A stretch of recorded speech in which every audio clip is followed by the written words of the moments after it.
ఇప్పుడు నిరీక్షణ నిరీక్షణ నిరీక్షణ అని మనకు కనబడుతున్నటువంటి నిరీక్షణ దేనికి సంబంధించిందయ్యా అంటే, దేని గురించి దేవుడు మనతో మాట్లాడుతున్నారయ్యా అంటే, ఇదిగో నిత్య జీవానికి సంబంధించినటువంటి నిరీక్షణ. ఈ నిత్య జీవమునకు సంబంధించినటువంటి నిరీక్షణ అనేది పరలోకంలో మన కొరకు దాచిపెట్టబడింది, మన కొరకు ఉంచబడింది. అంటే మనం ఎప్పుడు పరలోకం వస్తామా, మనం ఎప్పుడు పరలోకాన్ని చేరుకుంటామా అని ఆ దేవుడు మన నిమిత్తము ఎదురు చూస్తూ ఉన్నారండి. అదే నిరీక్షణ.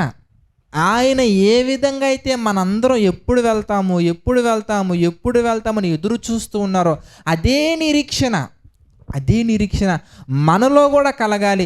అయితే ఒకప్పుడు మనకి ఆ నిరీక్షణ లేదు. వాగ్దాన నిబంధన లేని పరదేశులను, పరజనులను, నిరీక్షణ లేని వారును, ఇంకా ఎందుకు ఒక మాటలో చెప్పాలంటే లోకమందు దేవుడే లేనివారుగా మనం ఉండి, మన పొట్టే మన దేవుడు, మన ఉద్యోగమే మన దేవుడు, మన ఆలోచనలే మన దేవుడు, మన నిర్ణయమే మన దేవుడు. చూడండి, కొంతమంది చాలా తెలివిగా ఆలోచిస్తున్నాడని చాలా మూర్ఖంగా ఆలోచిస్తూ ఉంటారు. అంటే వాళ్ళదే తెలివి అనుకుంటూ ఉంటారండి కొంతమంది. అంటే మన తెలివితేటలే మన దేవుడు. చూడండి, కొన్ని పదాలు మనకి కనబడతా ఉంటాయండి. కొంతమంది అమ్మే దైవం అనేవాళ్ళు ఉంటారు, నానే దైవం అనేవాళ్ళు ఉంటారు, స్నేహితులే దైవం అనేవాళ్ళు ఉంటారు, నీ పనే నీ దేవుడు అనేవాళ్ళు ఉంటారు. చూడండి, ఒక దేవుడు అనే పదానికి అర్థం తెలియకుండా దేనిని పడితే అది దేవుడు అని మనం అనుకునే వాళ్ళగా ఒకప్పుడు ఉన్నాం. లేరంటారా మీరు చెప్పండి? నేను చేసే పనే నా దేవుడు అనుకునే వాళ్ళు ఉన్నారండి. ఇంకొంతమంది నా కడుపే నా దేవుడు అనుకునే వాళ్ళు ఉన్నారండి. కొంతమంది కొన్ని టార్గెట్స్ పెట్టుకుంటూ ఉంటారు, కొన్ని లక్ష్యాలు. గిన్నిస్ బుక్లో పేరెక్కాలి, అదే లక్ష్యం, ఆ టార్గెట్ ఈజ్ దేర్ గాడ్. వాళ్ళ దేవుడు ఇంకా ఆ పనే, ఇంక వేరేది ఏం లేదండి. అలాంటి స్థితిలో మనం ఉన్నప్పుడు దేవుడు ఏం చేశారయ్యా అంటే, మన మనోనేత్రాలు గుడ్డితనం కలిగినప్పుడు, సువార్త ప్రకాశము మనకి కనిపించకుండా, ఆ వెలుగు మనకు కనిపించకుండా, దేవుడు మనకు కనిపించకుండా మన మనోనేత్రాలు మూసుకుపోయినప్పుడు, అంధకార సంబంధమైనటువంటి ఆ యుగ సంబంధమైన దేవత అనగా సాతానుడు మన యొక్క మనోనేత్రాలను మూసివేసినప్పుడు, ప్రియులారా, దేవాతి దేవుడు యేసుక్రీస్తు వారిని మన నిమిత్తము, మన కొరకు, మనం ఇంకను పాపులుగా ఉండగానే, రోమపత్రిక 5వ అధ్యాయం మీరు చదువుకుంటే గ్రేట్ వర్సెస్ మనకు కనబడుతూ ఉంటాయండి. మనం ఇంకనూ బలహీనులుగా ఉన్నప్పుడే, మనం ఇంకనూ పాపులుగా ఉన్నప్పుడే నీతిమంతుని కొరకు ఒకడ చనిపోవుట అరుదు. అయితే మరి పాపులుగా ఉన్న మన కొరకు ఎవరు చనిపోతారండి? ఒక వ్యక్తి ఉన్నారండి, ఆయన పరలోకాన్ని విడిచిపెట్టారు. మనుష్యుని పోలికగా పుట్టారు, దాసుని స్వరూపం ధరించుకున్నారు. నీ కోసం, నా కోసం, మనందరి కోసం అన్నీ, ఇది ఒకటి ఇది లేదని కాదండి, సమస్తం అన్నీ తన్ను తాను రిక్తునిగా చేసుకొని ఆఖరి రక్తపు బొట్టు వరకు మనలో ఉన్న ప్రతి పాపము కడగబడాలని, మనలో ఉన్న ప్రతి మలినం పోవాలని, మన ఆలోచనలతో సహా ప్రతి కార్నర్, ప్రతి సెల్ పరిశుద్ధంగా మారాలని ఆయన యొక్క ప్రతి రక్తపు బొట్టు మనందరి నిమిత్తము ఆయన బలిగా సిలువ మీద కార్చటం జరిగిందండి. ఇది ఎందుకో తెలుసా? నిరీక్షణ. పరలోకమందు మీ కొరకు ఉంచబడిన నిరీక్షణ, పరలోకంలో మన కొరకు ఉంచబడిన నిరీక్షణ ఏంటి? ఎందుకంటే నేను మరణించిన తర్వాత నిత్య శిక్షకు వెళ్ళకుండా నిత్య జీవానికి వెళ్ళాలని దేవుడు ఉంచినటువంటి, దేవుడు చూస్తున్నటువంటి, దేవుడు చేసే waiting for what? For you and me, for us, మనందరి కొరకు దేవుడు చూస్తున్నటువంటి నిరీక్షణ అండి. ఆ నిరీక్షణ ఒకప్పుడు మనకు లేదు. నాకు ఒక లోకం ఉంది, నాకు ఒక ఇల్లు ఉంది, ఈ మరణం అనేది నా జీవితానికి ఎండ్ కార్డు కాదు, మరణం తర్వాత నాకు ఎటర్నల్ లైఫ్ ఉందనే విషయం తెలియనటువంటి స్థితిలో మనం ఉండిపోయామండి. అప్పుడు మనందరం కూడా చీకటి బ్రతుకుల్లో ఉండి, మనందరం కూడా చీకటి సంబంధమైన లోకములో ఉండి, మనందరం కూడా ఏం చేస్తున్నామో తెలీదు, ఎందుకున్నామో తెలీదు, ఎందుకో మనం బ్రతుకుతున్నామో తెలీదు. అలాంటి బ్రతుకుంటుందండి. ఏమండి, ఎవరి గురించి ఎందుకులా, నా గురించి మాట్లాడుకుంటానండి. చలిలో తెల్లవారుజాము 4 గంటలకు లేచి, ఒక సైకిల్ బాగాలేకపోతే ఆ సైకిల్ పంచర్ అయితే ఆ సైకిల్ తీసుకొని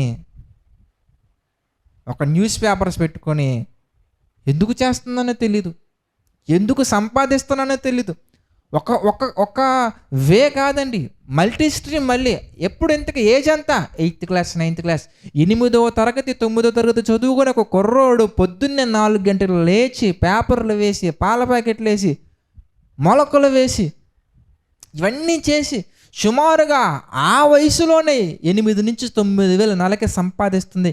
ఎందుకు ఆ సంపాదన? ఏం చేద్దామని ఆ సంపాదన? అంత కష్టపడి సంపాదించి ఏం చేస్తారయ్యా ఇంతకంటే? నా గురించి మీరు ఆలోచిస్తే ఒక DVD ప్లేయర్ కొన్నానండి. దేనికి? ఏం చేసింతకే? తెల్లవారుజాము 4 గంటలకు లేచి ఏ నిరీక్షణతో, ఏ టార్గెట్తో, ఏ ఉద్దేశంతో సాధించాను ఇంతకదంతా? ఇంతకీ DVD ప్లేయర్ కొని ఏం చేసావు ఇంతకీ? ఒక మంచి సినిమా పెట్టుకొని పెద్ద సౌండ్ పెట్టుకొని చూస్తూ ఎంజాయ్ చేయటం. చక్కగా చెల్లి చేసినటువంటి ఏవో ఫుడ్ ఐటమ్స్ తీసుకొని, అమ్మ చేసినటువంటి ఫుడ్ ఐటమ్స్ తీసుకొని పెద్ద సౌండ్ పెట్టి ఒక పనికి మాలిన బీజిఎమ్స్ వెనకాల వస్తూ ఉంటే ఆ బీజిఎమ్స్కి తలకాయ ఊపుతూ బాడీ అంతా ఊపుతూ కూర్చొని ఆనందించడానికి. దీనికి తెల్లవారుజాము 4 గంటలకు లేగాల? ఏమిటి? దీనికి తెల్లవారుజాము 4 గంటలు లేచి చలిలో వణుకుతూ వెళ్ళాలా? దీనికి వర్షంలో తడుస్తూ వెళ్ళాలా? వై? ఏమండి, ఒక పక్కన ఎండ గట్టిగా వస్తూ ఉంటే సమ్మర్లో, ఎండాకాలంలో ఒక ట్రక్లో మిట్ట మధ్యాహ్నం జర్నీ చేసి వెళ్ళి వర్క్ చేసి సంపాదించి 400-500 సంపాదించాలి. ఎందుకు? సాయంత్రం ఇంటికి వచ్చాక జ్యూస్ తాగటానిక? అంత కష్టపడి ఎందుకు పని చేయాలి? ఏమంటే కొంతమందిని చూసినప్పుడు అండి, ఏ నిరీక్షణతో అదంతా చేస్తున్నారో తెలియదండి, ఏ ఉద్దేశంతో చేస్తున్నారో తెలియదండి. వాళ్ళ బ్రతుకు ఏమైపోతుంది, ఆఖరి రోజుల్లో ఏం జరుగుతుంది ఇంతకీ? కొంతమంది మాట్లాడుతుంటే విన్నప్పుడు నిజంగా చాలా ఆశ్చర్యాన్ని కలిగిస్తూ ఉంటుందండి. చిన్న వయసు నుంచి కష్టపడతారు.